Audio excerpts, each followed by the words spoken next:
यह जबर भी देखा है तारीख की नजरों ने, लम्हों ने खता की थी, सदियों ने सजा पाई।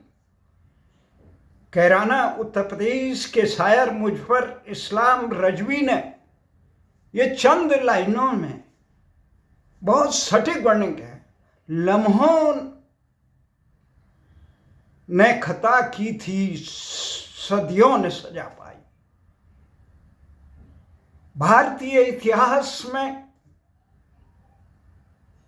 इस प्रकार का भ्रमित इतिहास राष्ट्र को सही दिशा में ले जाने की जो भूल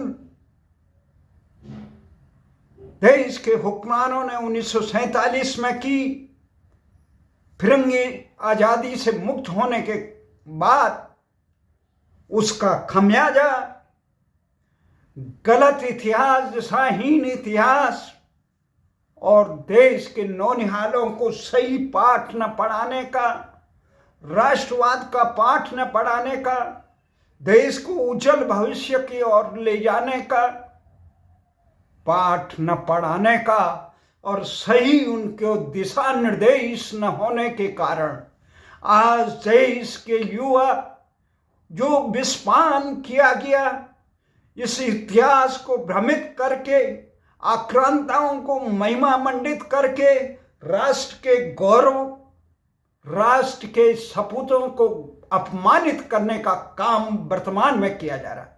जी आप ठीक समझ रहे हैं।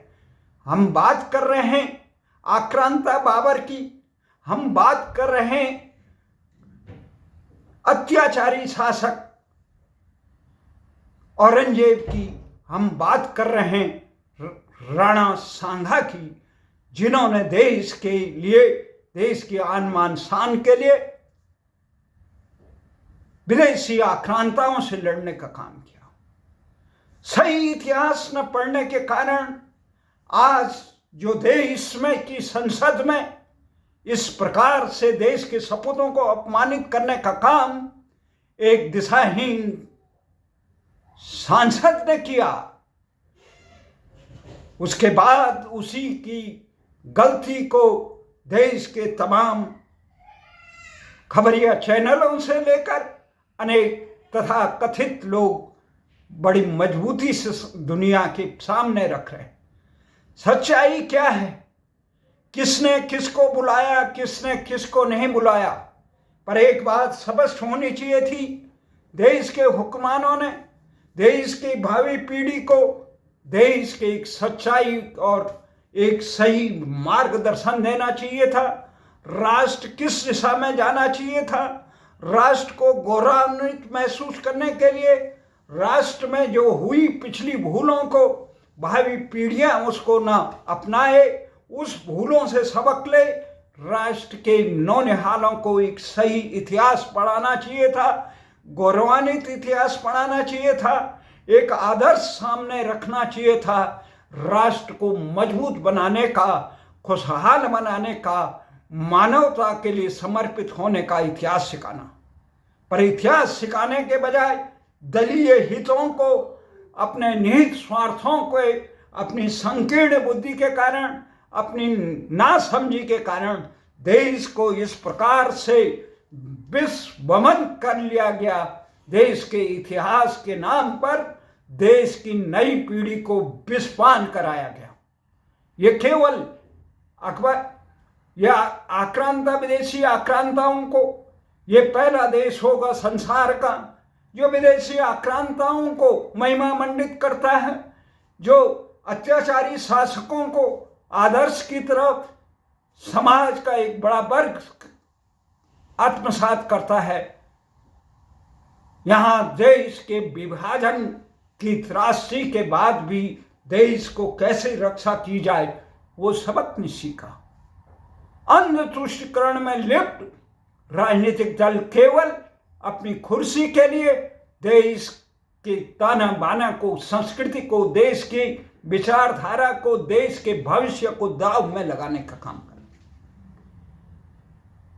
1947 के बाद से इस देश में केवल एक काम किया हुक्मरानों ने, केवल अपनी सत्ता के लिए देश को बर्बादी के गर्त में धकेला। जो इतनी बड़ी भूल अंग्रेजों द्वारा देश का विभाजन होकर 22 लाख से ज्यादा भारतीयों का निर्मम अंध तुष्टिकरण और कट्टरपंथ के कारण किया, वो कट्टरपंथ और अंध तुष्टिकरण फिर भारत में तबाही का कारण न बने, उसके लिए कोई सबक देश के हुक्मरानों ने इस न देश के नौनिहालों के सामने रखा, न आदर्श देश के सामने रखा। आज यही कारण है हमारे इतिहास की पुस्तकों में इस प्रकार के झूठ परोसा गया है। इतिहास हमेशा ऐसे लोगों का रहता है जो देश को लूट खसोट के लिए बर्बादी के कारण, देश के महापुरुषों का।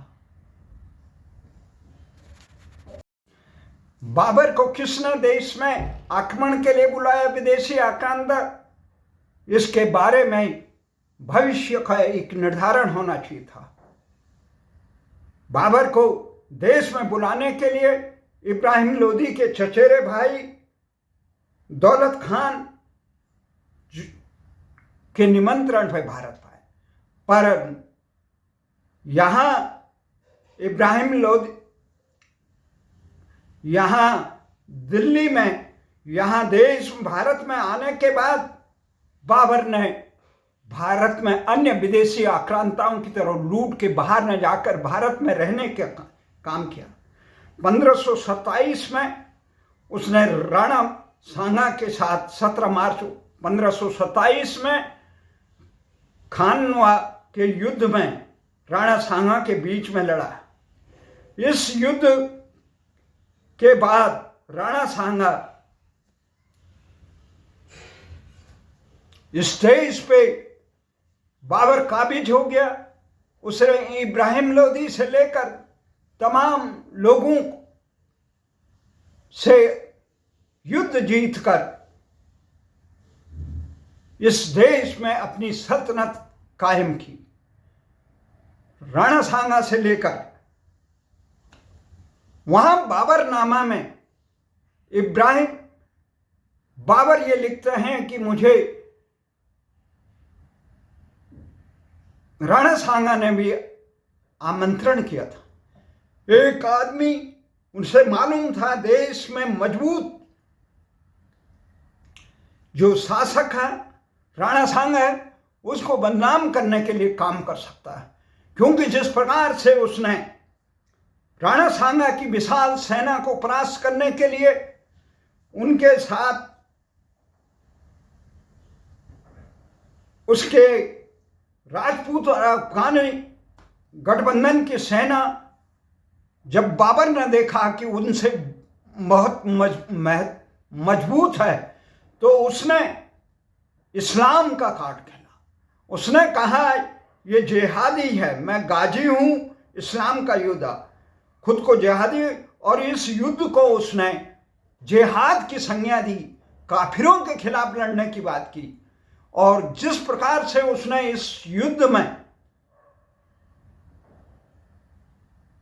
धर्म को रंग दिया, उससे उसने भारत को इतना जलील करने का काम किया। उस युद्ध के बदौलत, उस छद्म रणनीति के बदौलत उसने अगली रणनीति ये भी कहा कि बाबरनामा में कि बाबर राणा सांगा के आमंत्रण पर मैं भारत आया। पर सच्चाई ये है, भारत के इतिहासकार इस बात का समर्थन करते हैं, क्योंकि इब्राहिम लोदी को खुद राणा सांगा 2 बार हरा चुके थे। जिस इब्राहिम लोदी को वो खुद हरा चुके थे, उसे हराने के लिए वो बाबर जैसे आदमी का क्यों आमंत्रण करते? तो जबकि इब्राहिम लोदी के चचेरे भाई ने इस प्रकार से बाबर को आमंत्रण दिया और वो एक तीर से 2 निशाने करना चाहता था, गलत इतिहास पढ़ाया गया। इतिहास हमेशा जो जीतता है उसकी, चाहे चोर उचक्का किसी प्रकार का बदमाश रहे, उसकी जय जयकार करता है। यही इतिहास देश के नौनिहालों को परोसा गया। ऐसे ही विस्पान करके इस प्रकार के गलत इतिहासों को पढ़कर देश का मनोबल गिर गया। देश के हुक्मरानों को चाहिए था देश के सपूतों को विदेशी आक्रांताओं के बात को हूबहू न लिखा जाए। वो छद्मवेशी था। उसने इस्लामीकरण के नाम पे, यहाँ जिहाद के नाम पे इतनी क्रूरता मचाई, उस आदमी का यहाँ पक्ष ने। दूसरी यहाँ पे अभी विवरण आया औरंगजेब और मराठा शासकों। औरंगजेब 1556 में अपने पिता शाहजहां को, जहां उसने कितना क्रूर था, अपने पिता को जहां बंदी बनाया, वहीं बड़े भाई दारा शिकोह का गर्दन काट के घुमाया, छोटे भाई मुराद को मारा, भतीजे सुलेमान को मारा, और 50 साल के शासन में उसने यहाँ सभी अन्य धर्मों का, संप्रदायों का निर्मम खात्मा करके इस्लामीकरण के लिए उन पर जुल्म ढाए, इतने जुल्म ढाए, धर्मांतरण किया करा, सभी धर्मों का खात्मा करने के लिए काम किया। गुरु तेग बहादुर से लेकर भाई मतीदास, रतिदास सहित अनेक राष्ट्रभक्तों का, मां भारती के सपूतों का जिस प्रकार से निर्मम हत्या की गई, ऐसे जघन्य अत्याचारी को, जिसने काशी विश्वनाथ, दूसरे धर्मों को देखना नहीं चाहता था, काशी विश्वनाथ और राम जन्मभूमि सहित अनेक धार्मिक स्थलों को तबाह किया, जिसने ऐसे अत्याचारी शासक को महिमा मंडित करके इतिहास में जगह दे दी गई, उसको कोई समाज अपना मानने के लिए तैयार रहा। इस प्रकार का इतिहास लिखने वाले लोग मानवता के दुश्मन होते हैं। वो भारत के दुश्मन थे जिन्होंने इस प्रकार का इतिहास देश के नौनिहालों में रखा, देश के लोगों को भ्रमित किया। जिस प्रकार से ईस्ट इंडिया कंपनी के बाद यहाँ अंग्रेजी सल्तनत ने देश की भारतीय भाषाओं को, लैंड मकाले के बाद के पहल पर भारतीय भाषाओं को, भारतीय इतिहास को, भारतीय चिकित्सा पद्धति को, भारतीय न्याय पद्धति को, भारतीय अर्थव्यवस्था को तबाह करके अंग्रेजी अर्थव्यवस्था इनको इतना पतित कर दिया। यहाँ विदेशी आक्रांता इस देश में काबिज हों, उनको विदेशी न कहा जाए, इसलिए आर्य और अनार्य का झूठा इतिहास महिमा मंडित कराया गया, जबकि यहाँ के सारे संस्कार भारतीय एक क्षेत्र और स्थान के कारण रंग भेद हो सकते हैं, लेकिन दक्षिण से लेकर उत्तर, पूर्व से पश्चिम तक भारतीय संस्कार सारे लोगों में थे। ये आर्य अनार्य का भेद करके यहाँ भारत की एकता को कमजोर किया। वहीं ये दूसरी तरफ हम देखते हैं उत्तराखंड में भी जिस प्रकार से राजनीतिक दलों ने इस प्रकार से दिशाहीनताई, अपने कुकर्मों को छुपाने के लिए पहाड़ और मैदान का काम किया, जनता के अपने निहित स्वार्थों की पूर्ति के लिए वहाँ की जनता की जन आकांक्षाओं को साकार करने के बजाय पहाड़ और मैदान का वो किया। यहाँ घुसपैठ कराए गए, आपराधिक प्रवृत्ति के लोगों को संरक्षण दिया गया, बाहर से तमाम घुसपैठियों को उत्तराखंड में भर दिया। जब जनता उस पर प्रश्न उठाए, जब लोग राज्य जन आकांक्षाओं को साकार करने के लिए सरकार से मांग करे, तो पहाड़ और मैदान की बात की, तो उनके चाटुकार लोग कुछ ये कहने बैठ गए, पहाड़ के लोग भी बाहर से आए। बाहर और अंदर की बात तो छोड़िए, आप अन्याय के पक्ष में कैसे खड़े हैं? आपको किसने कहा पहाड़ से लोग बाहर से? कई शताब्दियों से यहाँ पे भारतीय संस्कृति का ध्वज लहराने वाले लोगों को जब बाहरी बताया गया, ये षड्यंत्र ठीक आर्य और अनार्य के प्रवृत्ति का है, ये षड्यंत्र भारतीय इतिहास और संस्कृति को दूषित करने का षड्यंत्र है। ये षड्यंत्र विदेशी आक्रांताओं को, अत्याचारी शासकों को महिमा मंडित करने का षड्यंत्र की तरह ही है। इसलिए जो इस प्रकार के विस्पान कराते हैं वो मानवता के दुश्मन होते हैं। इसलिए ये सरकार की एक अक्षम्य भूल रही।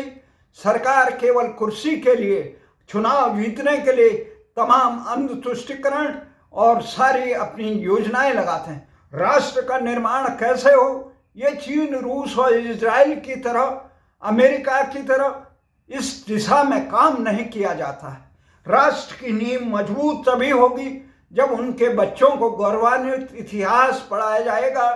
अपने को यहाँ देश के जाति, धर्म, संप्रदाय के रूप में इस प्रकार से विभाजित किया जाए।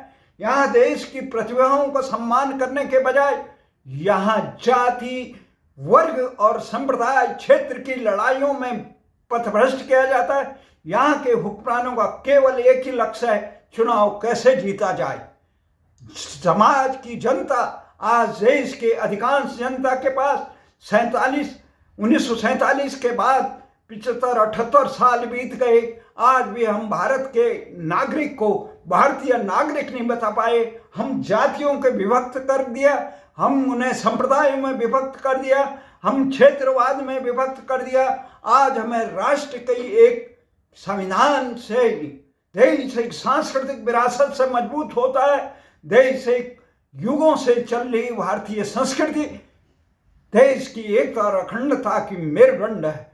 उस मेरुदंड पे जो प्रहार इस घटिया इतिहास से कराया गया, इसलिए इतिहास को सुधारने का काम देश की शिक्षा विभाग का होना चाहिए था।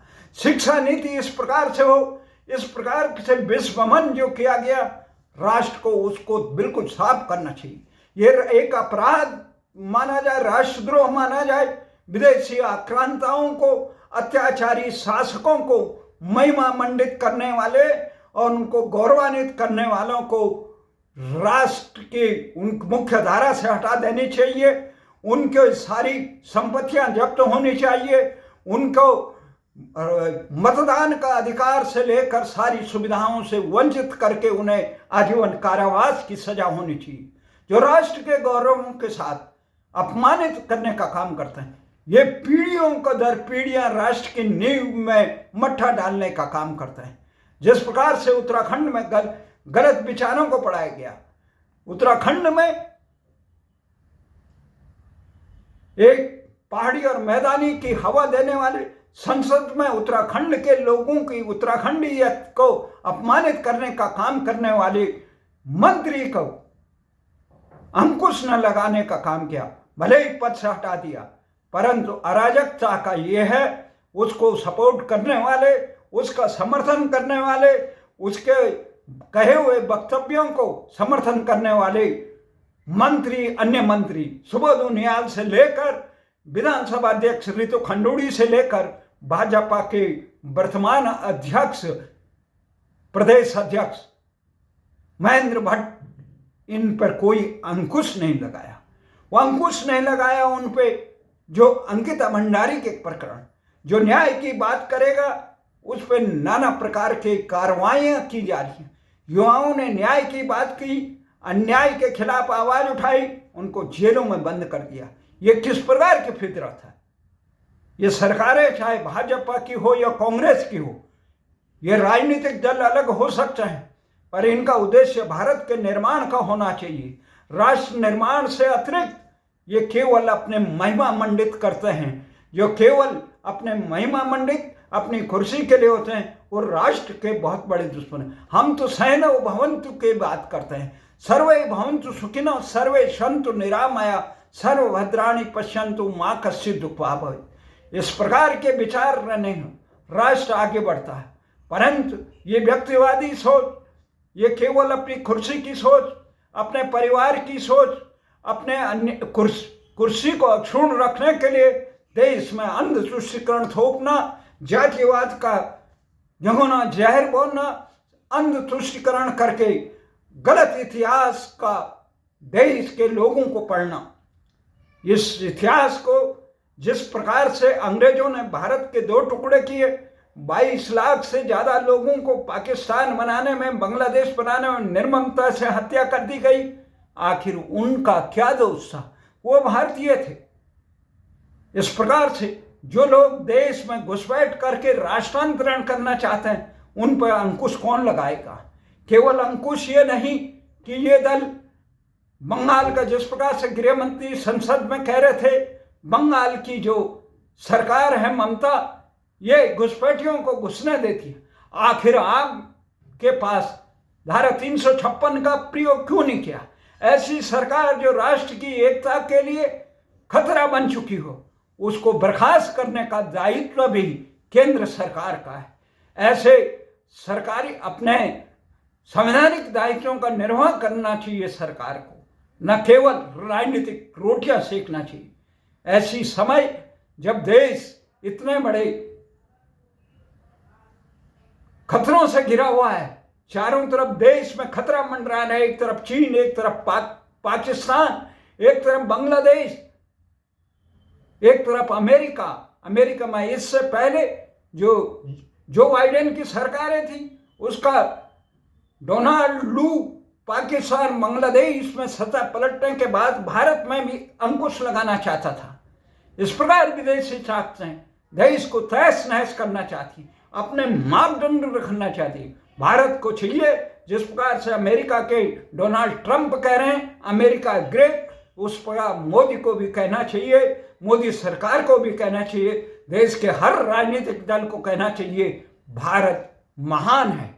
जो लोग यहाँ भारतीय भाषा और भारतीय संस्कृति को रौंद कर अंग्रेजी गुलामी करने के लिए तैयार हैं, वो राष्ट्र के कभी समर्थक नहीं हो सकते हैं, भारतीय संविधान के समर्थक नहीं हो सकते हैं, वो भारतीय मानस के समर्थन नहीं हो सकते हैं। इसलिए देश के विदेशी आक्रांताओं, अत्याचारी शासकों के बजाय राष्ट्र निर्माण की बात करना, उसका अमृत पान कराना नौनिहालों को, यही देश की नई पीढ़ी अपेक्षा करती है राष्ट्र को। इसलिए दलगत राजनीति से ऊपर उठकर इस बात पर वो करे, जिस प्रकार से तमिलनाडु की सरकार भाषाई मुद्दे पर राष्ट्र को कमजोर करना चाहती है, ऐसी सरकारों पर अंकुश लगाया जाए, इस प्रकार के विचारों को अंकुश लगाया जाए। इस प्रकार की सरकारें एक पल भी रहना राष्ट्र के लिए बहुत घातक है। जिस प्रकार से कोई दल अपने निहित स्वार्थ के लिए राष्ट्र की एकता और अखंडता को खतरे में डालती है, उन दलों पर भी अंकुश लगाना चाहिए।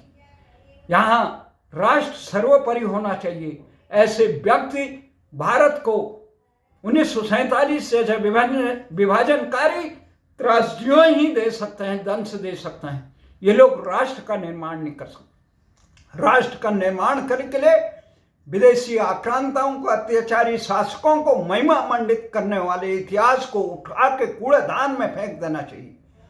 लोगों को आदर्श होना चाहिए। आदर्श कैसा हो, वर्तमान शासन कैसा हो, एक सुशासन की परिभाषा सामने मापदंड, जाति, धर्म, संप्रदाय से ऊपर उठकर सबके लिए, यहाँ आम जनता के लिए शिक्षा, चिकित्सा, रोजगार, न्याय होना चाहिए, भारतीय भाषाओं में होना चाहिए, भारतीय संस्कृति के अनुरूप होना।